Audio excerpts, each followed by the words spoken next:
Enfants du Seigneur, que sa paix et sa grâce soient sur chacune, sur chacun de vous.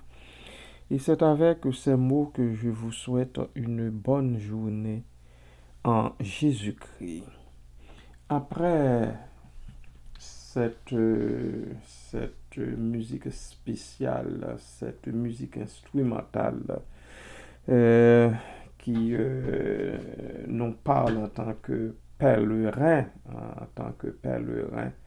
errant, eh bien, je vais vous lire l'histoire de Jephthé un peu en Juge chapitre 11, versets 1 à 29. Et après cela, je vous annonce déjà, euh, je lirai quelques versets au chapitre 12 également.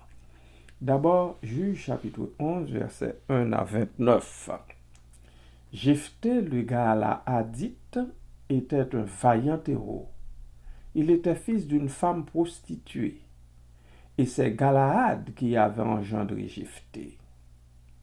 La femme de Galaad lui enfanta des fils, qui, devenus grands, chassèrent Jephthé et lui dirent: Tu n'hériteras pas dans la maison de notre père, car tu es un fils d'une autre femme. Et Jephthé s'enfuit loin de ses frères, et il habita dans le pays de Tob. Des gens de rien se rassemblèrent auprès de Jephthé, et ils faisaient avec lui des excursions. Quelque temps après, les fils d'Ammon firent la guerre à Israël. Et comme les fils d'Ammon faisaient la guerre à Israël, les anciens de Galaad allèrent chercher Jephthé au pays de Tob. C'est toujours comme ça. Maintenant, il est bon comme fier à bras pour aller les défendre.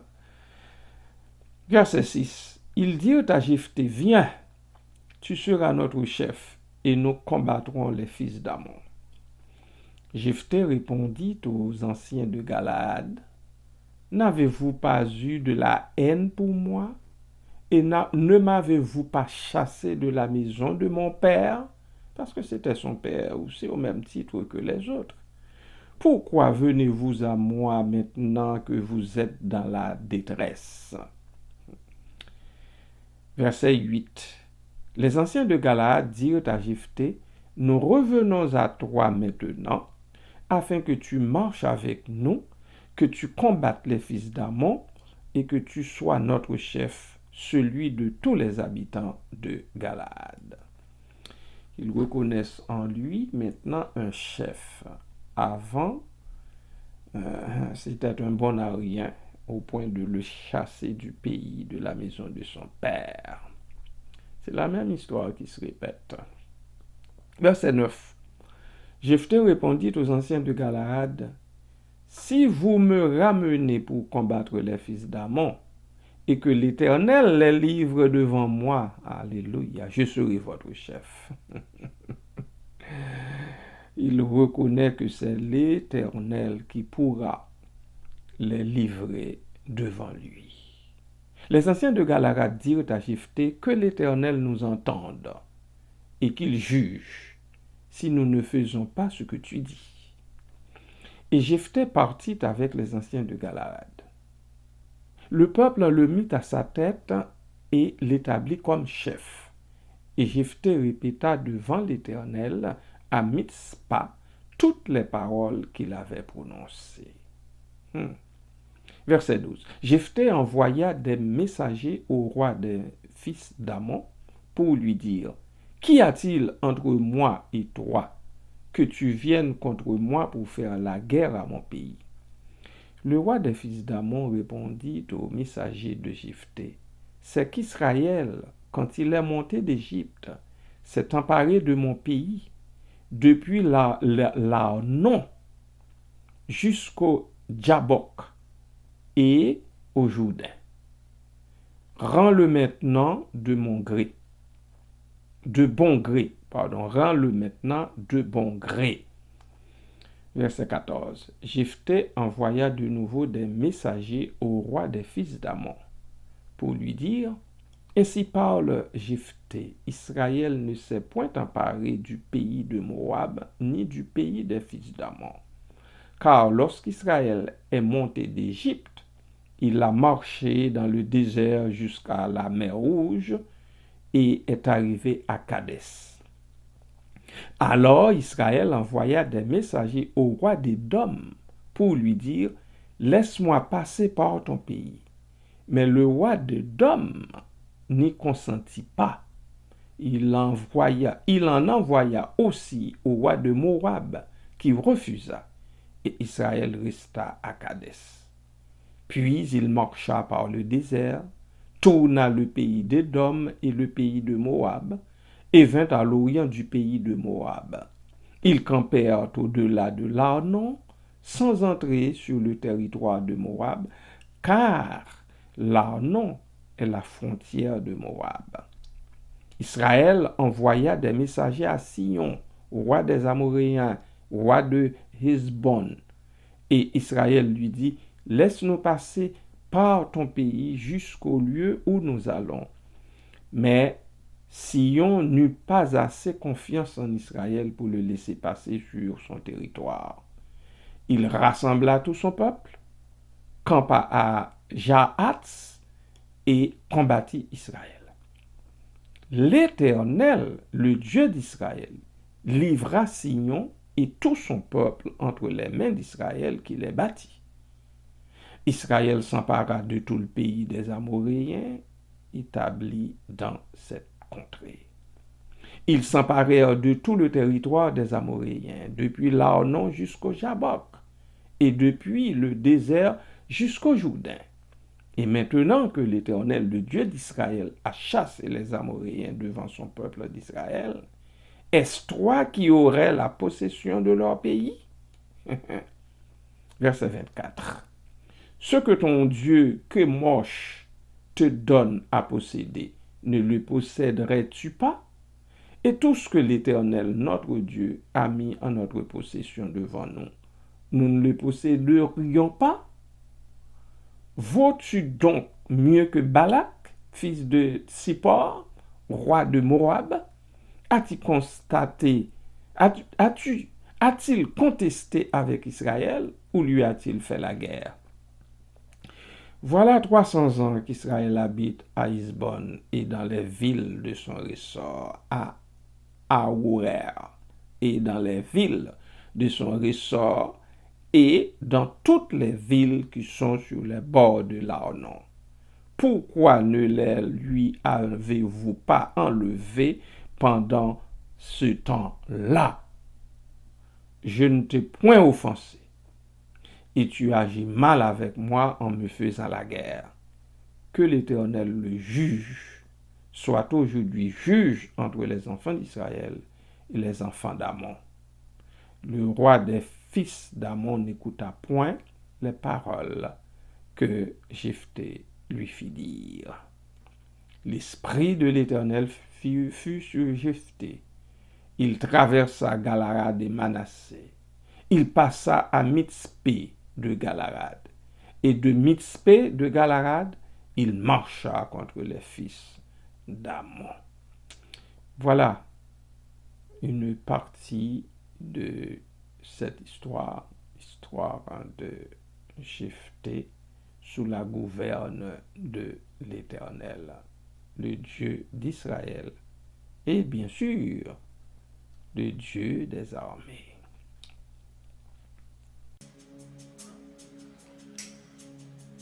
Ni par force, ni par puissance, mais par ton esprit. Envoie ton esprit, ni par force, ni par puissance, mais par ton esprit. Envoie ton esprit.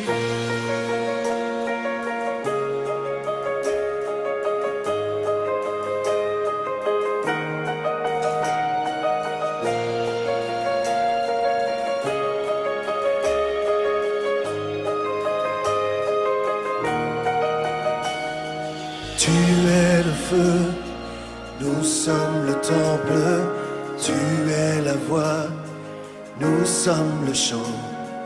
Toi notre Dieu, nous sommes ton peuple, toi la lumière, nous t'élevons. Émerveillé par toi.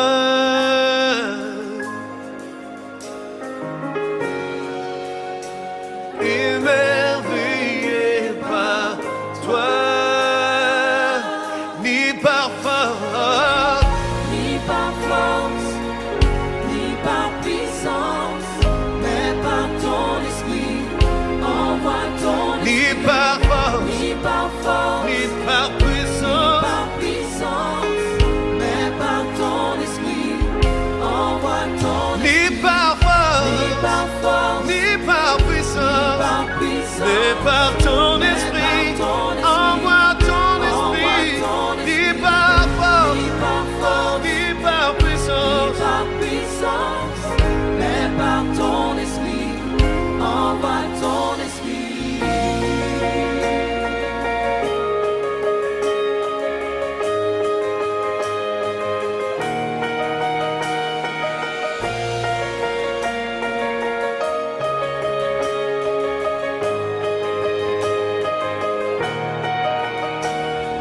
Tu es le feu, nous sommes le temple, tu es la voix, nous sommes le chant. Toi notre Dieu, nous sommes ton peuple, toi la lumière, nous t'élevons. Émerveillé par toi.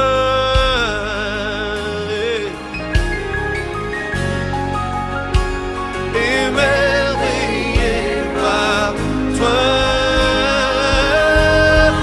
ni par force, ni par puissance, mais par ton esprit, envoie ton esprit, ni par force, ni par puissance, mais par ton esprit, envoie, ni par force, ni par la puissance.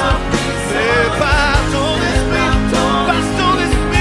Jésus, ni par puissance.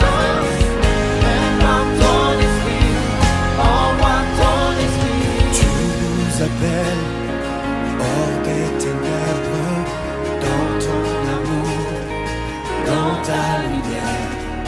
Grâce sur grâce, relève et descend, tu viens à nous donnes vie.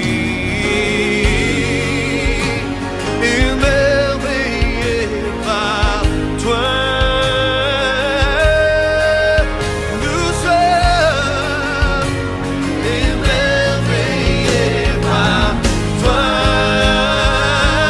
ni par force, ni par puissance, mais par ton esprit, envoie ton esprit, ni par force,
ni par force, ni par puissance, mais par ton esprit. Envoie ton esprit, ni par force, ni par puissance, mais par ton esprit. Envoie ton esprit.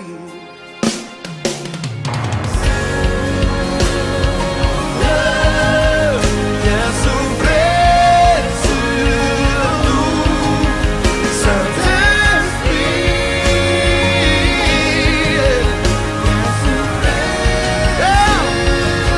Souffle Jésus, souffle maintenant. Souffle Jésus. Oh, oh. Come on. Souffle, souffle.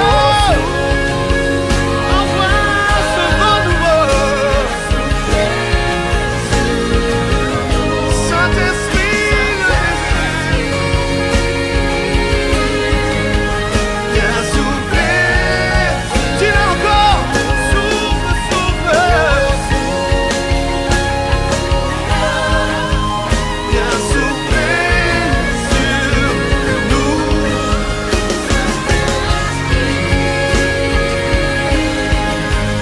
Viens souffler sur nous.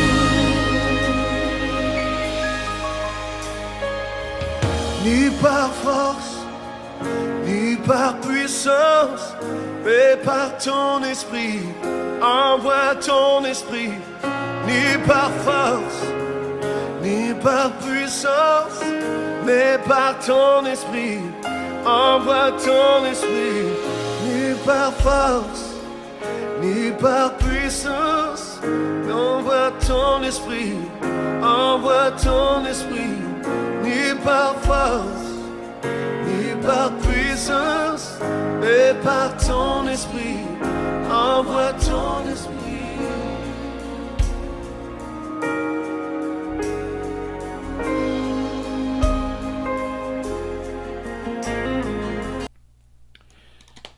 Juge 12, versets 1 à 7.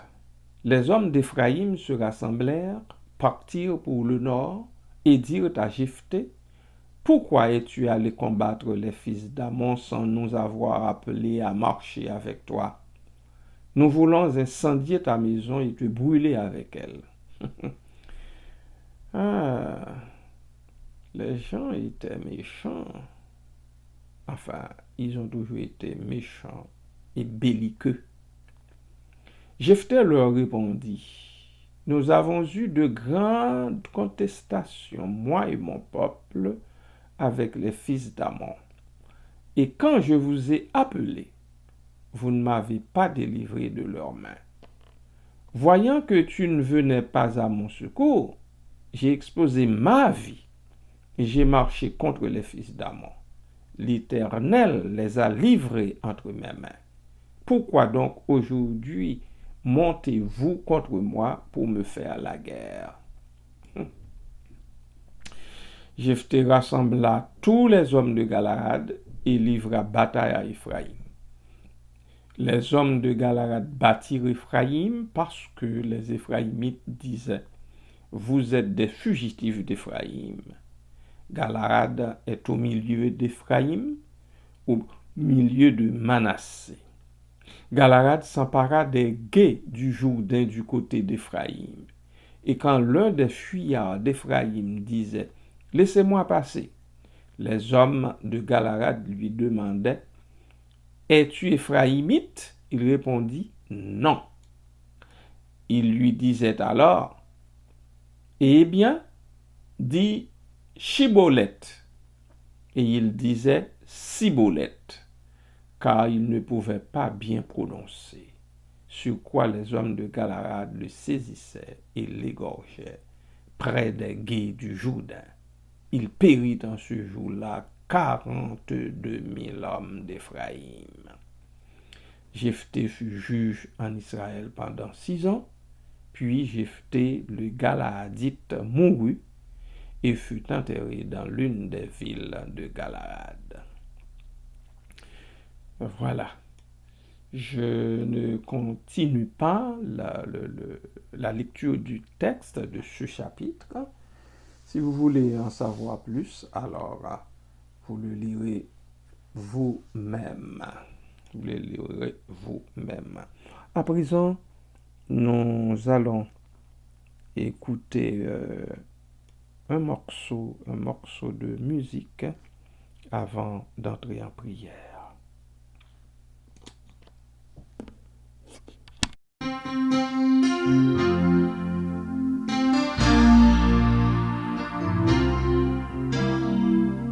Dieu a une armée qui se lève pour lui obéir.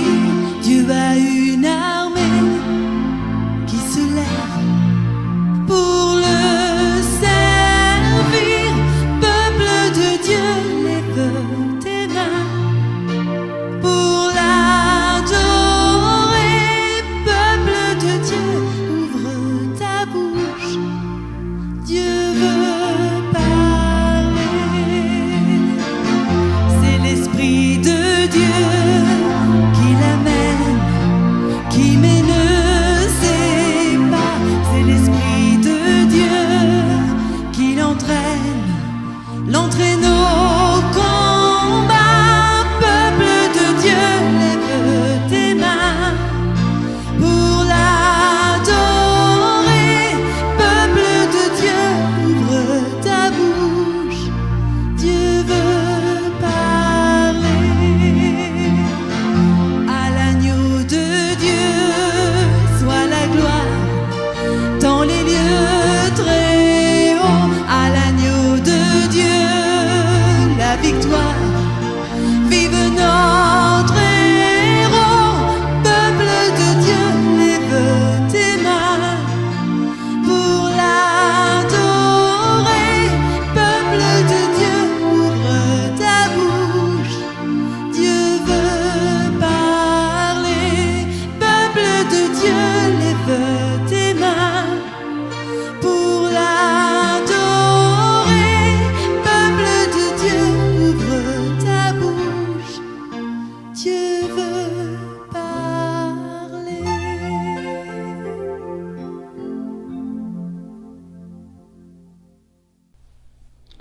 Notre Dieu tendre Père céleste, toi qui vois que nous ne mettons aucune confiance dans nos propres œuvres, mais que nous nous attendons à ta seule grâce, viens au secours de notre infirmité, ô Dieu, et daigne nous délivrer de tout ce qui peut nous éloigner de la voie du salut, Seigneur. Exauce-nous par Jésus-Christ, notre Seigneur, auquel du Seigneur la rédemption se trouve en abondance. Donne-nous de nous consacrer à la méditation de ta loi, Seigneur, et de nous tenir toujours éloignés de la voie funeste des pécheurs, afin que nous soyons ornés des dons de ta grâce et féconds en fruits de justice. C'est toujours dans le nom de Jésus, ton Fils, que nous te demandons ces grâces, ô Dieu, qui, dans ton incompréhensible amour pour nous, a réconcilié le ciel et la terre par ton Fils bien-aimé. Ô Seigneur, fais-nous la grâce, nous t'en supplions dans le nom de Christ. Fais-nous la grâce, Seigneur, à nous, que le péché détourne de l'amour fraternel, d'être remplis de ta charité, afin que les liens de l'affection mutuelle nous unissent à nos amis en toi et à nos ennemis pour l'amour de toi. En Jésus-Christ, qui nous a enseigné que dans la charité, nos bonnes œuvres ne servent de rien. Répands, ô Dieu, dans nos cœurs, par ton Saint-Esprit, le don excellent de la charité, le bien de toutes les vertus, Seigneur, le lien de toutes les vertus, Seigneur, sans lequel quiconque vit est réputé mort devant toi. Merci Seigneur. Merci Papa.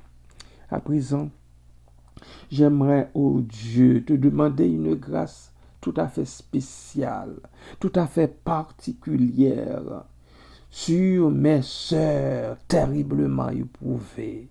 Ma sœur Gertrude, ma sœur Mirlande, ma sœur Yolène, leurs frères. Papa, c'est toi qui es le Dieu de toute consolation. C'est toi qui as toujours consolé les cœurs en douleur. C'est toi, ô Dieu, qui as l'habitude de penser pour de vrai nos blessures, toutes nos blessures. Papa, je te prie dans le nom de Christ d'intervenir en cette circonstance, Seigneur. Oui, bien sûr, nous savons qu'un jour ou l'autre, le départ de chacune de nous est imminent. Mais Père, ce départ nous surprend. C'est un départ qui nous poigne en dedans, Seigneur. Ça nous fait mal, terriblement mal. Ainsi, Seigneur, je te demande dans ton amour d'intervenir auprès de mes sœurs, de chacune de mes sœurs, et aussi de leurs frères, pour calmer leur douleur. Et, ô Dieu, essuie les larmes qui coulent de leurs yeux. Fais-leur cette grâce, ô Dieu. Fais-nous cette grâce, ô Dieu, parce que ce fut une maman pour plusieurs dont nous sommes. Merci Seigneur. Merci Jésus. Merci pour ton amour sans bornes, sans limite. Merci pour tes faveurs imméritées, parce que nous ne méritons absolument rien. Mais dans ta grâce, Seigneur, Dieu Tout-Puissant, tu nous donnes ce dont nous avons besoin. Quand nous te prions, tu écoutes nos prières, tu les prends et tu nous exauces. En Jésus-Christ notre Sauveur. Merci Père, merci Papa, merci Seigneur, merci Jésus. Qu'à toi donc, au Père et à l'Esprit Saint, soit l'honneur, la gloire, la puissance et la majesté au siècle des siècles. Amen.